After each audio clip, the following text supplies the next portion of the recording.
Today we're covering the last part of our answer to a question we receive all the time. How do I cook and eat healthier? Clearly this question is incredibly broad and we could have done a 100-part series, but when I was coming up with ideas, I wanted to really focus on tips that weren't just going to help you live healthier, but also enhance your cooking skills.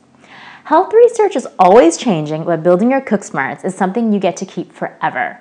No new study is going to come out and say that, oops, learning to cook is bad for you. Plus, it's knowledge that you can pass on to those around you so that they can live healthier too.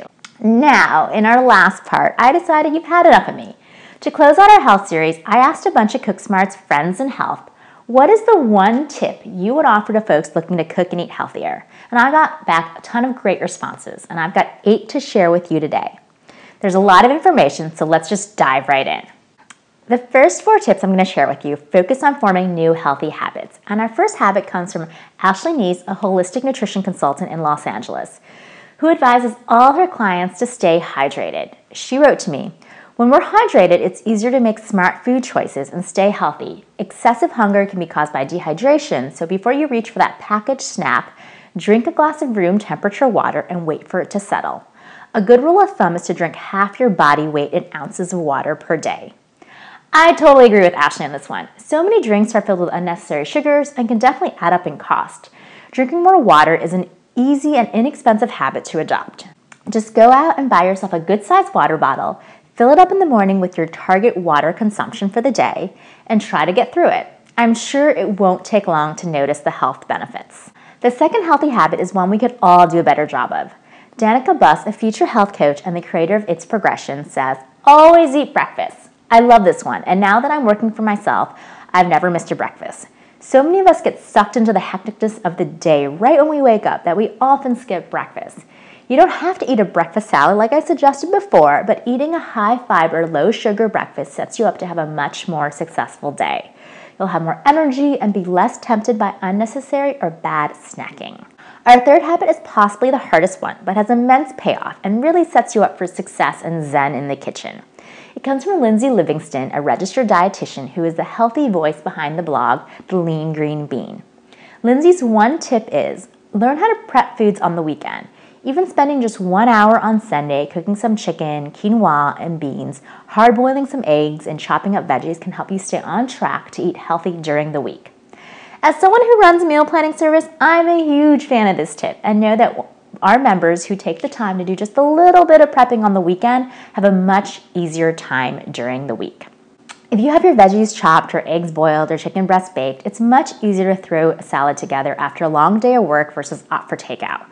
This habit can seem like a lot of work, but invite a friend over, recruit your kids, do it over a glass of wine, or cue up your favorite podcast or music album, and it can actually turn into a really fun ritual.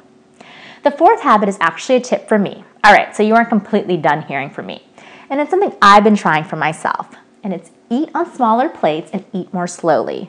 Large portion sizes have definitely contributed to our obesity problem. So if we just start off with a little bit less, we are much less likely to overeat. Even filling up a salad plate with a dinner is still plenty of food. And if you're eating out, we know that restaurants are notorious for huge serving sizes. The average restaurant meal has 1,200 calories. So ask your server to bring you a box at the beginning of the meal so you can pack half of it away, which prevents you from feeling like you need to eat every last bite. In addition, eating just a bit more slowly gives your stomachs a chance to let our brain know that I'm full and it's time to stop eating.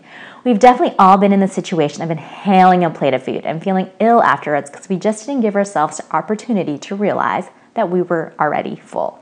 So just to recap, our 4 habits for healthier eating are drink more water, always eat breakfast, prep some food on the weekends, and eat more slowly and use smaller plates.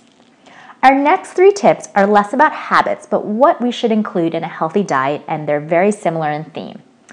Amy Valpone is the editor-in-chief of thehealthyapple.com, a health and food blog that focuses on clean and gluten-free eating. And she suggests eat 1 ingredient foods and nothing from a box. Try organic fruits, veggies, seeds, nuts, eggs, and poultry. All are 1 ingredient foods. Kath Younger is the registered dietitian behind the blog Kath Eats Real Food and offers similar advice. Instead of focusing on what you shouldn't be eating, put your efforts into what you should be eating, a rainbow of whole foods with an emphasis on fruits and vegetables. And lastly, Alexis Joseph is a grad student in medical dietetics and the creator of the Hummus Sapien. Totally cute name, right? And her health tip was focus on fueling with whole, nutrient-dense foods without long, unpronounceable ingredient lists. You focus on eating real food like fruits, veggies, whole grains, eggs, wild fish, and legumes, and counting ingredients rather than calories. Your body will thank you. Amy, Kath, and Alexis are all getting at the same message. We should fill our diets with real whole foods that are made of single ingredients that we can recognize and can understand. If you stick to shopping the perimeter of your supermarket for produce, meats, and dairy, canned and frozen goods of whole ingredients and grains, you're definitely setting yourself up for a healthy diet. Our last tip comes from George Bryant. George created the Civilized Caveman, a paleo food blog, and his tip is that it's not enough to just eat good-for-you foods. George says we need to create a situation for your success, and all too often when people try to eat healthier, they force themselves to eat foods that they just do not like. Eating healthy is about enjoying your meal and nourishing your body. Ensure you find healthy foods that you like and learn to make them multiple ways so that you never get bored and set yourself up for success. So if you really don't like kale and have tried it a bunch of different ways and still don't like it, then choose another leafy green or another vegetable altogether. There are so many different options out there, and it's one of the reasons we created our guide to enjoying vegetables. We wanted to show you that there are so many possibilities, and at the end of the day, we know it's about balance. As George says, if you're super restrictive or force yourself to eat things you don't like, you're setting yourself up for failure. Find foods you enjoy, let yourself indulge some of the time, and you're not just creating a situation for success, but a lifestyle for sustainable health. So we offered you a ton of info on the 5 parts of our health series, but do not be overwhelmed. It's never too late to get healthy, and health is something you get to practice and live every day. There are no shortcuts, so take your time and really enjoy the info we've created and have fun with it. I want to thank Ashley, Danica, Lindsay, Amy, Kath, Alexis, and George for their health tips. If you're watching this on YouTube or Vimeo, there are links below back to their sites and also where you can find all this info back on cooksmarts.com. As always, remember to like this video and subscribe to our channel. If you think we're creating really great cooking information, please help us spread the word by sharing it on Facebook, Twitter, or Instagram. And if you want even more great cooking info to help you live smarter in the kitchen, get over to cooksmarts.com and sign up for our newsletter. At CookSmarts, we believe that everyone can become a kitchen hero.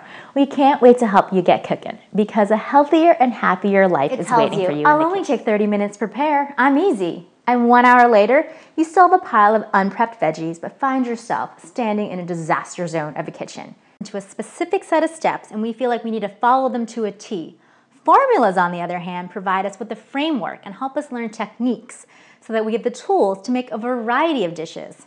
If you know cooking formulas, it freezes really well. So you can make a large batch and then divide it up into the standard serving sizes for your family. So if you're a family of 4, divided by servings of 4, and then store and freeze. Plus,